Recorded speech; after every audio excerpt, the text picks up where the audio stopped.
Thanks for tuning in again for NFL Draft Talk on the Ourlads Football Network as we talk Indianapolis Colts football with Jake Arthur, who is with Sports Illustrated. Jake, good to have you back, and nice to see that you've kind of changed positions. And does this mean that now that you're no longer writing for the Colts, that maybe you can say things that you didn't want to say before? Yeah, I can be a little more critical, and I don't have to be as one-sided. Since I haven't been with them, whether it's on the podcast I had been doing or the written work, I've maybe let a little more than I used to out that I Okay. maybe wouldn't have been able to before. So Very good. yeah, I could be a little more balanced. Excellent. I just want to Yeah. remind everybody that obviously, if you're a Colt fan watching the show, check out the Ourlads draft guide that is available at ourlads.com. And even though the draft is already done, the draft guide is still, it's got all the profiles and you know which teams these players are on, including the Colts. So, matter of fact, just quickly taking a look over here, I believe there are profiles on 6 of the 7 that were drafted and one of the undrafted free agent rookies. So 7 in total, I believe. But again, just gives you a great idea, as well as the draft review guide that I am responsible for the Indianapolis Colts. So, which is why I like to get Jake on at these times just before. Matter of fact, I'm already starting it up. So I'll probably put my Colt report together in the next 24 hours, fresh after speaking with Jake here, and that'll be available in the draft review guide. This is what it looks like for last year. It'll be available in the 2021 guide in the next few weeks, so don't forget to check that out at ourlads.com. So I always rely on you for the best information on the Colts, Jake. I appreciate your assistance. So let's get started. And there are a few things that took place in this draft that I thought that were very beneficial and very questionable. But let's start with the very beneficial because it's right at the top of Kwity Paye. I mean, Yeah. who would have thought? I don't think you would have thought that Kwity Paye would have been available for the Colts with their first round pick. No, that's of course that's one guy that you had circled on your wish list leading into the draft. That's like, man, if he's there, they have to take him. Him and Christian Darrisaw was my dream scenario at 21, and just so happens both of them were there. In the weeks leading up, I had really talked myself out of Paye being there. Don't even have hope about it. But he was there, and if you've got a potential starting left tackle, which they needed, and a potential high end edge rusher, you almost have to take the edge rusher because I feel like it's harder to find one of those. So they certainly went in that direction. Yeah, but I mean, we talked about this, and I must have said this a half a dozen times on different shows for different reasons that there was no way, the way this Colt team is put together right now, there was no way on earth that I believe that the Colts were going to be using the draft to implement their left tackle. I just felt all along it was going to be a free agent, a veteran free agent, because there were still 3 or 4 of them out there. The Colts were the perfect destination for one of these guys, and that's exactly what happened. And but you kind of felt too, though, that finding edge rushers was very much at the top of the list outside of the left tackle, and if the left tackle was picked up in free agency, then edge rushing had to be at the top. And then not only did they pick up Paye, but they picked up Odangbo. So they just decided, well, let's go after 2 for the price of 1 almost. Yeah, absolutely. And make no mistake about it, they love Dayo Odangbo. GM Chris Ballard said he had to be talked out of, in the draft room, he had to be talked out of taking him at 21. Wow. And honestly, if not for the injury, he could have been a first round pick. Yes. A lot of people had that buzz about him before, but they're apparently very confident in the Achilles injury. They won't normally touch a guy early who's got injury concerns unless they're very comfortable with him. So they must be pretty confident. That gives them a pass rushing tandem of the future. I know owner Jim Irsay, he kind of always references back to the Peyton Manning glory days. There's nothing more they would love than to have another pairing like Dwight Freeney and Robert Mathis. That's right. And if they could try to make that happen, then great. Pay, that was most people's top edge. This was a very unusual draft where there was just no consistency in people's edge rusher rankings. Yeah. Pay was probably most commonly the top guy because Jalen Phillips had the injury concerns and things like that. But with that being the case, it seemed to shove guys down the board who maybe would have been top 15, top 20 picks who were available later in the draft. So they got really lucky to have that need in this draft. One of the quotes from Ourlads in Quiddy Pay's profile says, plays game like a high-level wrestler. Excellent coordination and accuracy. So you always like to hear that, especially from your interior or exterior linemen, because that's where all the battle of the trenches and ugliness is happening. But what's also interesting about both edge guys is that they can both play inside and outside. Mm-hmm. Yeah, that's something the Colts usually like to look for. Normally in that scenario, that guy would be kind of designated as a left end, which is more the strong side run playing role. But Pay has already been put in at right end, but I still think they'll kick him inside on certain downs. Yeah. They'll be able to have sub packages where they have the smaller speed guys outside and then the bigger speed guys inside. Like I imagine at some point we'll see Pay and Odengbo together.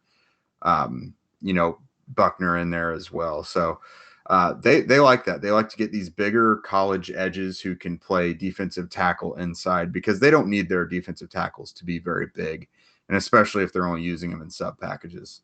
Okay, so what is the prognosis with Odengbo? Is he not playing at all this season, or what? What's the deal? I think they plan on him playing at some point. I know there were kind of conflicting reports during the draft. I think one person said that it was going to be a redshirt year for him, one of the national guys. But it sounds like for the Colts, they expect him to contribute at some point this year. Now, they're not going to rush him. They have zero need to do that. They'll let him be fully recovered before they put him out there.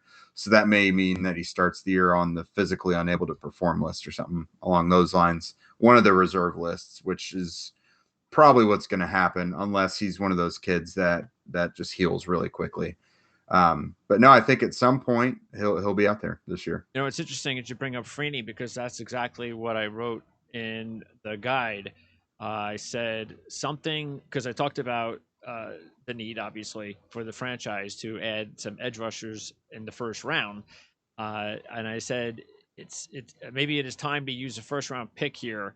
Something the franchise hasn't done since 2013 with Werner, and not done successfully since 2010 with Hughes, and not done with an impact since 2002 with Dwight Freeney. And that's sort of like, as a Jet fan, how I felt with the offensive line situation. Same thing. They just completely, when you neglect a certain position in the first round for 5, 6, 10 years, it catches up to you. Yeah, because if you pick the wrong guys, it sets you back a while. And you mentioned Jerry Hughes. He wasn't even effective for the Colts. He was labeled a bust, and I think he got one more 1-year deal or something, or maybe he stuck around 1 year longer than was expected. Something along those lines. But yeah, he was considered a total washout in Indy. And then he goes to Buffalo and turns into this completely dominant player. Yeah. So, you got to be patient with those edge rushers. As for Werner, he never got healthy and was just never right. That was never going to work out. He wasn't even that great of a scheme fit for them. But Quiddy Pay is exactly what they're looking for. Same with Odengbo. Odengbo seems like a more athletic replacement for Denico Autry. In both his size profile and how he plays the game. Okay. So they've got a couple guys with their first 2 picks who fit them like a glove. Teray, what's his status right now? It looks like he's finally going to be healthy. Last year, it looked like COVID kind of threw a wrench into his recovery in terms of traveling to go recover at this place and that place. That's how they explained it. I think last year or at the end of the year. But basically his recovery just didn't go as planned, and he had a cleanup procedure this spring or winter, just sometime this offseason. Okay. And they think everything is right now, and he should be fully cleared for training camp. And it looks like a 100% Teray going into the year, as far as we know. And The last time we saw him healthy, which was the beginning of 2019, before he got that huge ankle injury, he looked great. He was Pro Football Focus's top graded defense or edge rusher. So he looked really good before that injury. Maybe 2022 with a healthy Dangbo and hopefully a healthy Teray and Quiddy Pay.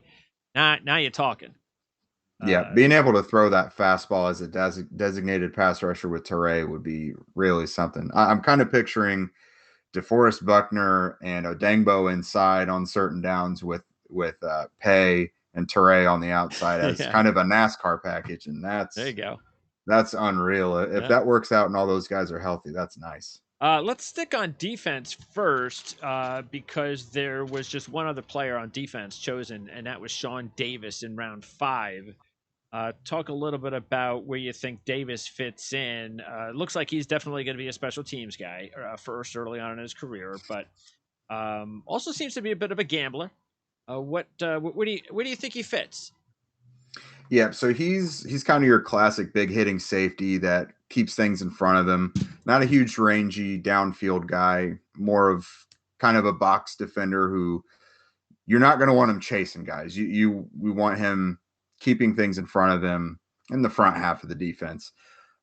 One good thing about him, though, a lot of those guys are very inaccurate tacklers, and they're just kind of one-trick ponies. They can hit you, and that's it. He's got ball skills too, which you don't always see with those guys. So that's hopeful for him. In general, I thought it was kind of a meh pick. Should work out pretty well in special teams, I would think. They'll probably be needing another high end guy in the next year, depending how things go with George Odom. So my ceiling for that pick is that he's a really nice third safety for them in sub packages and is a consistent, reliable special teams guy because they have Julian Blackmon and Kari Willis as the starting safeties, and that's not going to change barring injury. Those are two studs. That they love both of those guys. They're not going anywhere.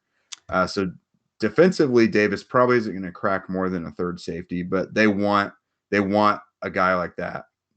That he's got some speed to chase guys down. I know I said you don't want him chasing guys down, but you don't want him playing like the back half. You don't want him at single high safety. But he can seek and hit guys, and he has enough ball skills to not be a liability out there. So that's probably what they want from him defensively. Okay. Let's get into the offensive players, starting with the one of the draft picks in the middle rounds that kind of caught a lot of people off guard, and that was Kyle Granson going as high as the 4th round. A quote from the Ourlads guide on Granson: will be drafted with a specific role in mind. So what's his role? His role is the athletic move tight end. Basically, they've got Jack Doyle and Mo Alley Cox as the top 2 guys. They're both very good blockers. They're looked at for extra linemen a lot of the time. Neither of those guys are really field stretchers, or they don't create a whole lot after the catch. Mo Alley Cox does have some big plays that he's had, but he's been wide open in the middle of the field on some of those. But yeah, Kylan Granson is going to kind of fill the Trey Burton role from last year. Guy they can move out wide. They can put him in the slot. But their hope for him is to catch the ball and make big plays after the catch, kind of keep the defense honest and stretch things. They've got a tight end now that can win up the seam. I don't think his role this year is going to be all that big. Again, like I said, it'll probably be like Trey Burton's last year. Okay. But his projection is more for the future. I think they like his blocking more than a lot of draft analysts did. So I think they see him as a starting difference maker within a year or so down the road. Okay. But yeah, I think they're going to ease it in for him as a rookie because tight ends take a while to develop anyways. But he's also a smart kid. He knows why tight ends take a while. He told us right after the draft, tight ends next to quarterbacks, tight ends have to know the most information on the offense because they have so many different duties and things like that. But he's a smart kid. He went to Rice. He went to SMU. That's 2 really good schools. That's right. Talking to him, he really seems to know what's going on.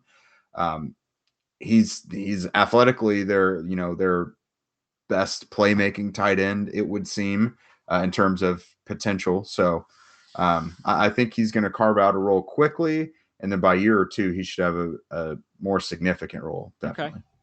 All right. Then we go to Ellinger in round 6. And anytime you take a quarterback, every fan goes, "Oh, who's he?" But Ellinger had a great college career at Texas.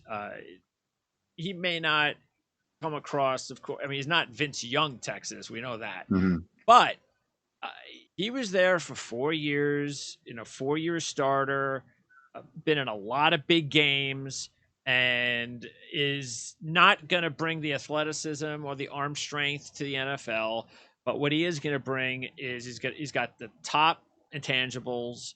He's got that toughness, that gritty toughness you look for in your backup quarterbacks, and that's basically how I envision Ellinger being. Is maybe a long term backup quarterback in the NFL that could help you win football games and spot duty. Yeah, that seems like exactly what this scenario is. Um, so Philip Rivers, of course, retired, and Jacoby Brissett went in free agency to Miami. So it left them with Carson Wentz and then Jacob Eason behind him. They also got Jalen Morton, who is an undrafted guy from Green Bay last year, which, no disrespect to him, but that's kind of, you see that as a camp body potential practice squad guy. Neither Morton nor Eason saw any snaps on the active roster last year. So you had Carson Wentz, who is a guy who's been injured before with no experience behind him. Because of that, I assumed they would go get a Colt McCoy or Nick Mullins, some veteran backup quarterback who's not going to threaten the starter, but who you could rely on if Wentz went down. They didn't do that. They got an experienced veteran college quarterback, though, in Ellinger. He's got 40 plus starts in college. This is going to be big competition for Jacob Eason. I don't. I mean, I think they could very well decide on Ellinger as the backup this year. Wow. If beating out Eason, because Eason was a raw guy last year. They kind of had to view him as a project and rebuild his mechanics and things like that. COVID and everything kind of messed with the offseason. So yeah. Who knows what his development really is at, but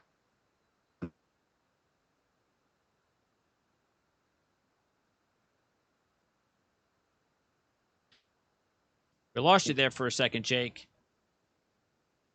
so I was saying with Sam Ellinger, the way they talked about him is not the way they've talked about other quarterback prospects. Okay.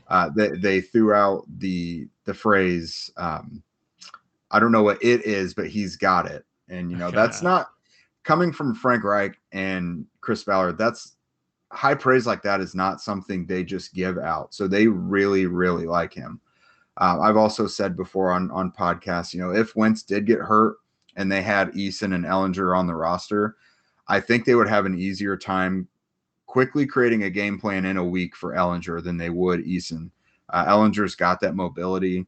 If you had to do like a Tebow time thing with him where you had to run him 15 times in a game and get him some quick, shorter passes, you could do it. Eason, though, you may have a tougher time if you're facing an aggressive defense that likes to blitz. Your whole game plan could be shot because he's not all that mobile either. So I think Ellinger getting the backup role is very realistic. If he doesn't, I could also see them carrying all three guys, Wentz, Eason, and Ellinger, into the season. I actually had that scenario in my first roster, 53-man roster prediction that I did, was them having all three of those guys. And does that mean that you believe, even though there's still a few veterans out there, whether through trade or through free agency, that you don't think the Colts are going to bring in a veteran at this point? At this point, I wouldn't bank on it because, I thought they would have already done that by now. I assumed that was going to be the plan at quarterback was, get Wentz, but then get a reliable veteran behind him. Maybe you draft someone. But right now, behind Wentz, a guy who is, again, missed games with injury, you have 0 NFL snaps behind him. So if you're not going to go get that NFL veteran, then it probably is a good idea to carry all three of those guys on the roster. No Nick Foles? No, I was on another show recently, and I said, of all people, let's not let it be Nick Foles. For Carson's sake, let's not let it be Nick Foles. Yeah, that's not gonna happen. All right. And then the other two guys in the seventh round, the wide receiver from Charleston, West Virginia. What can you tell us about Mike Strawn? Yeah, so I mean, it seems like there's a guy like that every year, a big-bodied, athletic receiver from some tiny college. They're always very raw, and they're a long shot to make the roster. Strawn seems a little further ahead than the other, those other guys in the past. Chris Ballard himself said, everyone thinks he's really raw, but he's not as raw as you think. You like to see those guys dominate their level of competition, and he did. He played exactly like you would want a guy with a pterodactyl's wingspan to play. He had the big numbers and everything. Out at OTAs, we're not allowed to like tweet or say anything officially, but what I saw with my eyes, he did get some plays out there during some more live periods with guys like Carson Wentz and T.Y. Hilton and things. So they've trusted him enough to mix him in with those high level guys already. We'll see what it looks like in training camp, when training camp gets here. But we've seen guys drafted high by them before be on kind of the young guys field, the guys they're working in and trying to develop. He hasn't been like that. They've kind of thrown some things at him already. I picked him as a possibility to make the 53-man roster on that projection thing I told you about. Okay. I think that's a real possibility. It seems like a long shot right now before camp has started, but we saw last year with Desmond Patman, they didn't really have a role for him as a rookie, but they didn't want to lose him. And so they carried him on the active roster all season. He was only active for one game. But if they feel about Strawn how they felt about Patman last year, then shoot, yeah, they'll maybe want to carry him on the roster all year if they think they'll lose him otherwise. Will he have a battle with Tyler Vaughn? Because Vaughn is one of those receivers, one of those players we were going to talk about that went undrafted, and he's got his former teammate there with him, Pittman. He's actually one of my favorite undrafted free agents in the entire draft class. Definitely a wide receiver, because he's one of these guys that you look at, okay, didn't run the 40 time that you want to see him run, but he was productive at a very high level. So I think that's going to be competition, don't you think, between those two guys? Yeah, the bottom part of the Colts depth chart has got a lot of moving pieces and a lot of competition to it. And I've liked Tyler Vaughn's for a long time, just like you said. He's been productive forever. When you've watched other prospects from USC or a defense facing USC for the last few years, he sticks out all the time. I remember watching, Michael Pittman and offensive linemen before him and everything, and Vaughn's has always stuck out on tape. So I like him as a dark horse candidate, to shake things up. And, he could be the guy that the Colts undrafted free agent that makes the roster for a 22nd consecutive year. Wow. Yeah, they've got 21 consecutive years with an undrafted guy. I don't know about record, but it's definitely the longest streak right now in the NFL. But I like Vaughn's. He's a good technician. He's got the mechanics. He's got good hands. It's a possibility. But I think Strawn would have the upper hand, not because they drafted him, but because of the potential that's there. You got a huge, 6'4", 6'5" guy, 225 pounds with that wingspan. He's got speed to him. That potential is hard to ignore.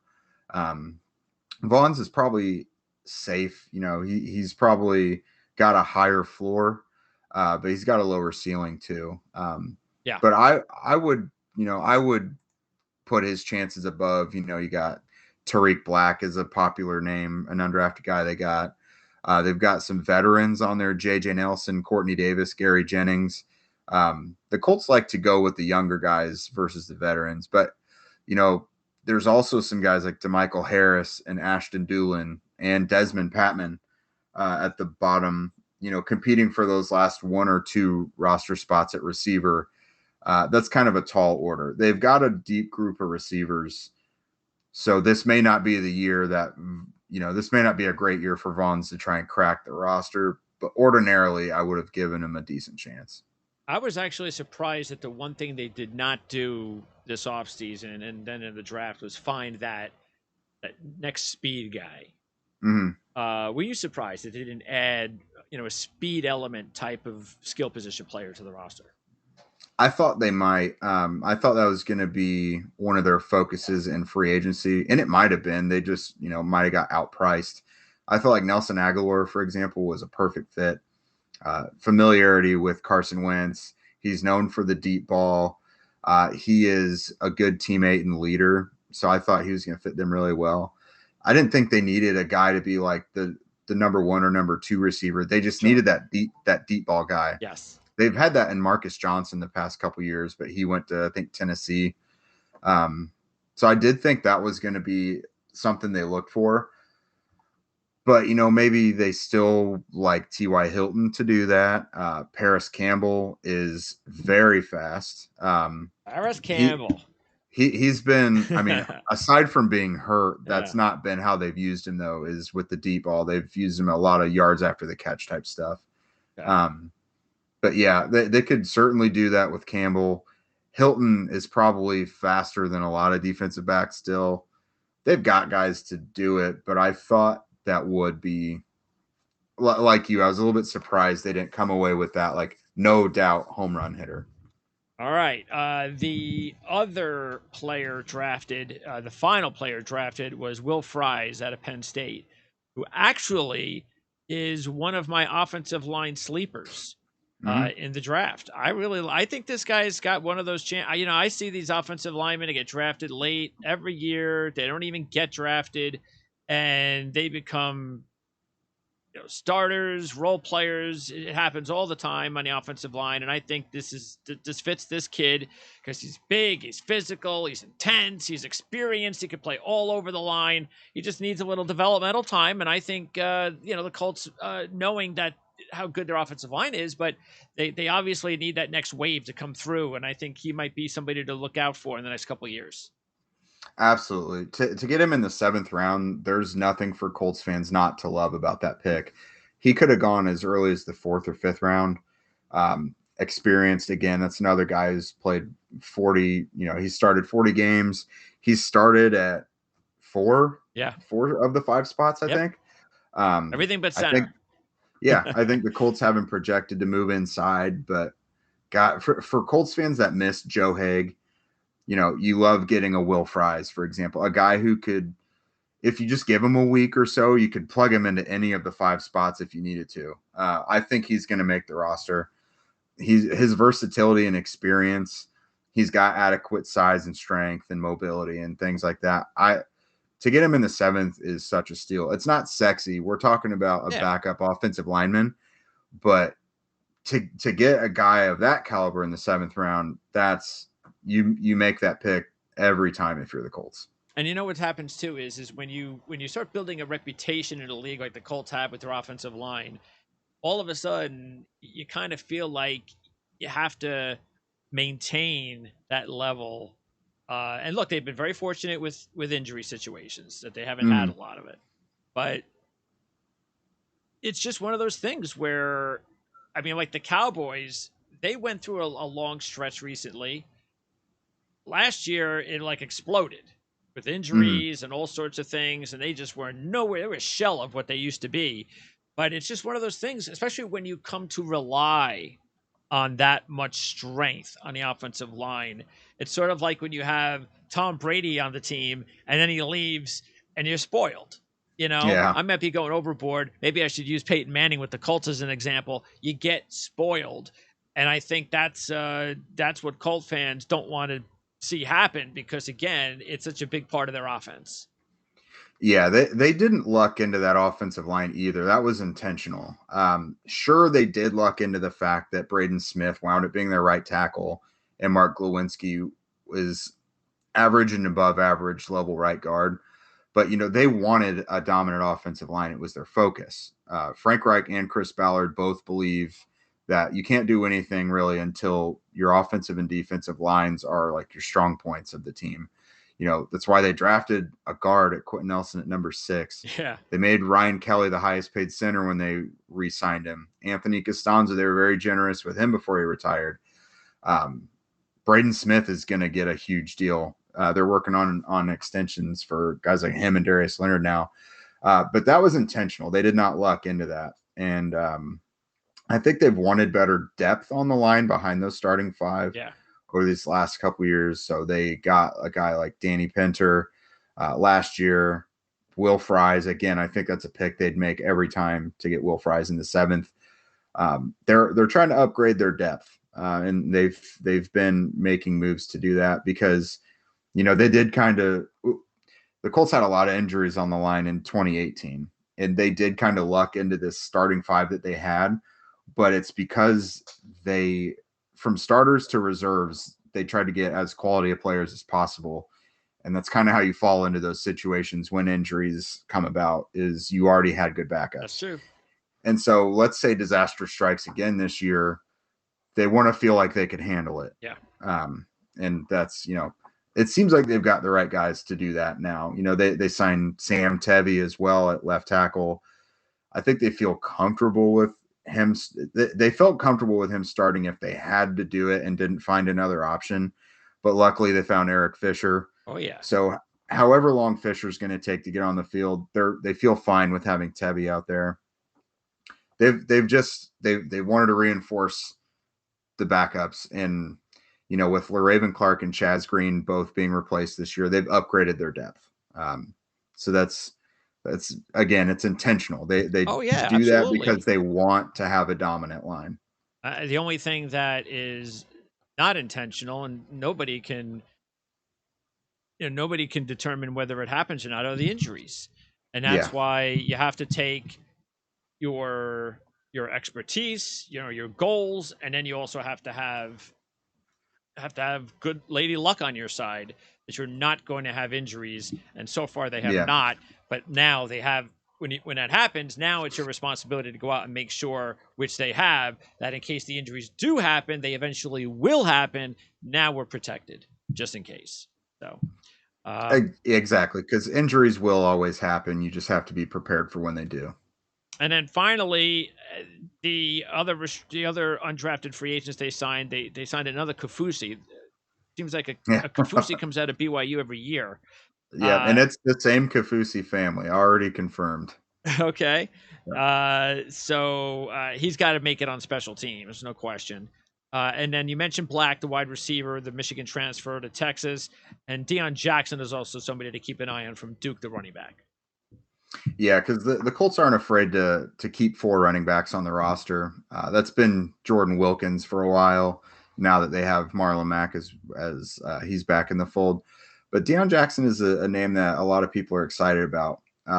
He obviously, as a running back, can run. He catches the ball well, and he's a kick returner. I think he'd have to really, really impress them to crack the roster and beat Jordan Wilkins, because they just don't have a needed kick returner. So it's not like, even if he does well there in the preseason, I don't think he's going to go over Isaiah Rodgers at kick returner or Nyheim Hines at punt returner. So he would have to really, really look good, and they would want to just keep him around to beat Jordan Wilkins. But they love Jordan Wilkins too. So and a guy he's got a chance. A guy like Jackson isn't probably going anywhere if he's on the practice squad. Wilkins, he's a veteran, so that's different. So makes more sense. They would hate to lose Wilkins more than they would hate to lose Jackson. Yeah. And again, getting Jackson on the practice squad would be safer than, all right, before I let you go, Jake, a couple of things. First of all, from what we've seen so far with rookie minicamp and the OTAs, anything that we haven't talked about stick out? Have you heard anything, something that that'll help me throw in a few little notes here and there in the draft review guide? As far as Kwity Paye already seems like he's got the upper hand at starting at right end. So he may already be a starter. Defensive, edge guys don't always start right away, but it seems like he might. Outside of the draft class, the Carson Wentz era is starting well, about as well as it can. He's seeking out teammates. He's getting all the extra work in with them and saying and doing all the right things so far. Everyone asks me about Carson Wentz usually, so Yeah. that's a little nugget. But And we'll no, talk about Carson Wentz for sure when we talk again sometime during the preseason training camp. yeah. But no, it's looking like Quiddy might start. Don't discount a guy like Mike Strawn. Um, yeah, again, we talked about an undrafted guys made the roster for 21 straight years. So the likelihood of 22 straight years, find your favorite undrafted guy. They've got a chance. So that's it. Yeah. All right. Now, the last thing I want to do is we're going to throw up your website, the SI website here, which is what I'm showing everybody now from Fan Nation, the Horseshoe Huddle. We've got big surprise Carson Wentz on the homepage. Yeah. And tell us lots of Carson. Yes. Lots of Carson content. I can today. see that. Look, Carson. Carson. Oh, Carson. Well, there's a Werner. Carson. Yeah. So tell us a little bit about the website, and because this is your new website, or not yours, but this is you run this website, correct? Not me personally, Not but you personally, I'm part of but you're in charge. Yeah. You're the senior analyst. Senior analyst, yeah, and then Josh Carney is kind of our lead writer there. Okay. Chad Jensen, who is from the Broncos site, a lot of people might be familiar with, kind of helping us out and pulling the strings behind the scenes. But yeah, we've got a great team. Chad and Josh, like I mentioned, and then Zach Hicks and me, my old co-host from the Believe in Colts podcast, doing great things there. We just brought in our buddy Andrew Moore this week as well. So we've got a great group of guys, a great content team. Our great video host, Kim Becker, keeping us in line on all of our video content as well. So I'm really happy with what we're doing there. We try to bring you, top to bottom, wall to wall stuff about the Colts. Anything you might ever want to know, we want to bring it to you guys. So we took over and kind of rebranded the site in March. And, hopefully in these last few months, we've been able to gain Colts fans' trust and become a place they can go to for all their Colts content. All right. And just quickly looking through here, what is the Colts quarterback 3 position battle? Who's that against? Yeah, I think Andrew put that together recently. What's going on behind Carson Wentz? Jacob Eason versus Sam Ellinger. It's not often that I was actually talking about the cornerback 3 position cornerback. Battle. Yeah. That's Josh Carney's article. Yep. So Josh put that together. Yeah. Basically, Rock Ya-Sin in 3 corner sets. Rock Ya-Sin has been a starter for the last couple years, but now it's an open competition. Xavier Rhodes and Kenny Moore are locks to be your top 2 corners. And Kenny Moore, of course, another undrafted rookie free agent from a few years ago. You still there, Jake? No. Hopefully we didn't lose Jake. We were about to hang up from Jake anyway. But you there, Jake? Oh, he might pop back in. If he doesn't, let's see. What was it? You're there, Jake, right? Hey, there you are. I'm back. Just got you hear me now? Yes. The other thing, yeah. So, and that's one of the things that we'll talk about when we talk in preseason. But that's definitely going to be a big battle for that number 3 cornerback spot. Mm-hmm. Okay. Yeah, because Marvell Tell is back from the COVID list from last year. You got TJ Carey as well. Carey played really well as a reserve last year when he had to come in for Ya-Sin and Rhodes. Isaiah Rodgers as well. He played a little bit on defense, but he looked pretty nice as well. So that's going to be an open competition between a handful of guys, a handful of capable guys. Okay. They want to have that competition because they have good competitors there. Yep. They're not just doing it to have a body fill that spot. They're doing it because they have a lot of talented guys and they want to see who's going to win it. And here's your article on the version 1.0 53-man roster prediction.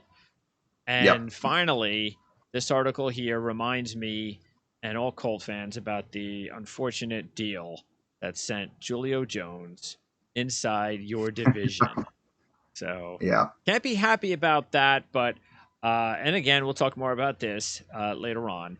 But I honestly, and I have look, it's just I'm just gonna say right now what I think about it, and I might change my mind, but I'm not jumping the gun on this. I think it'll help them, but I don't until they play better defense. I don't think it matters much. I really don't. I'm talking about Jones Jones to to the the Titans. Titans. Yeah, that's I mean, that's a flashy move, but they had some enormous holes coming into this Yep. offseason. You know, at receiver, sure they have AJ Brown and Julio Jones, but if either of them are hurt, which they've both, you know, kind of shown they could be dinged up a bit, they don't really have anything behind them. Jonnu Smith is gone. Dennis Kelly is gone, who's their top swing tackle. They lost some guys defensively, Adoree Jackson, Malcolm Butler.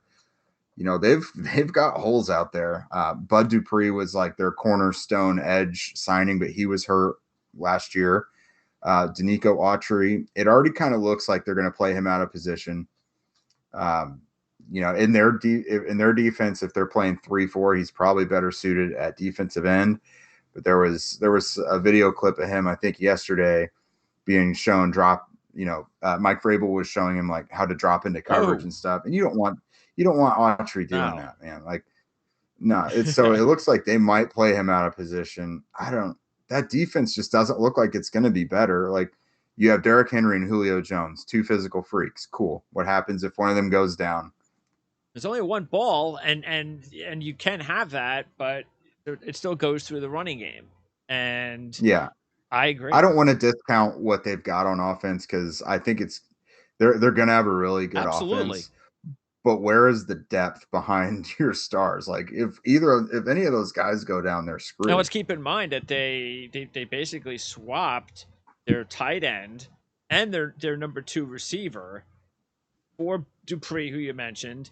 Okay, they bring in Jones, but all right, you bring in Jones, but you had Davis, and you still don't have your number 1 tight end. I don't even know who that is right now.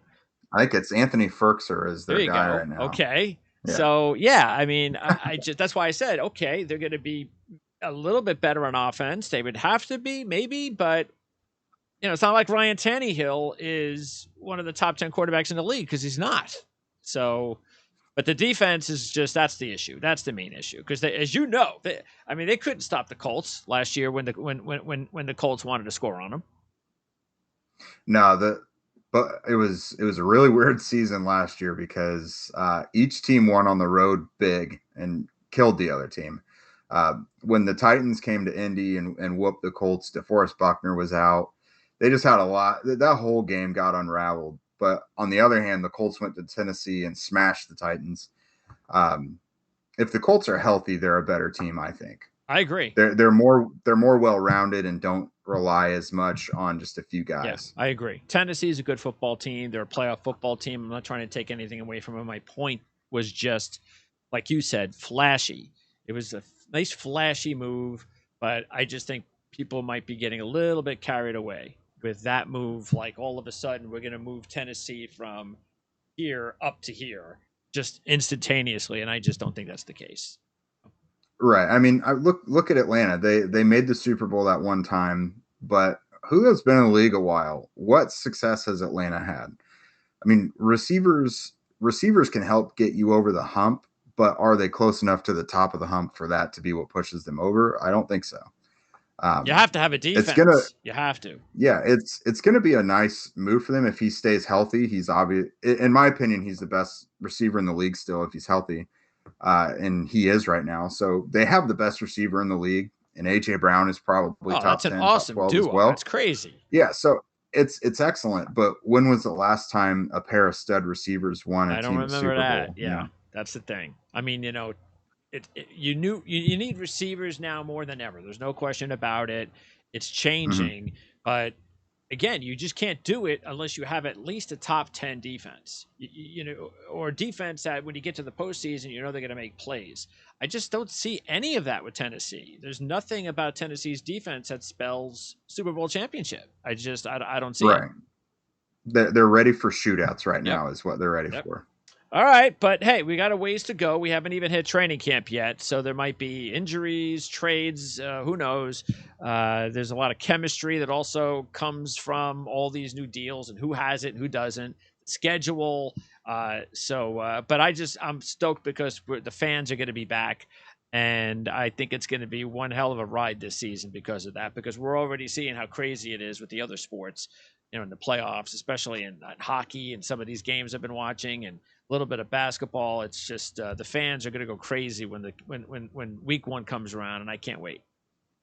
Yeah, I just really can't wait to be in the building for that home opener at Lucas Oil Stadium. The fans have been there were some fans there last year. The Colts were one of the teams that could have a limited capacity, but it wasn't a packed house. That place could get really rocking when it's full, and you're going to have some good teams visiting this year, so it's going to be exciting to have everyone back. All right, Jake. So again, check out at SI_Colts. That's where you can find. It's an easy way for you to go there if you're on Twitter, and of course, just checking out your website address. Is that si.com/NFL/Colts?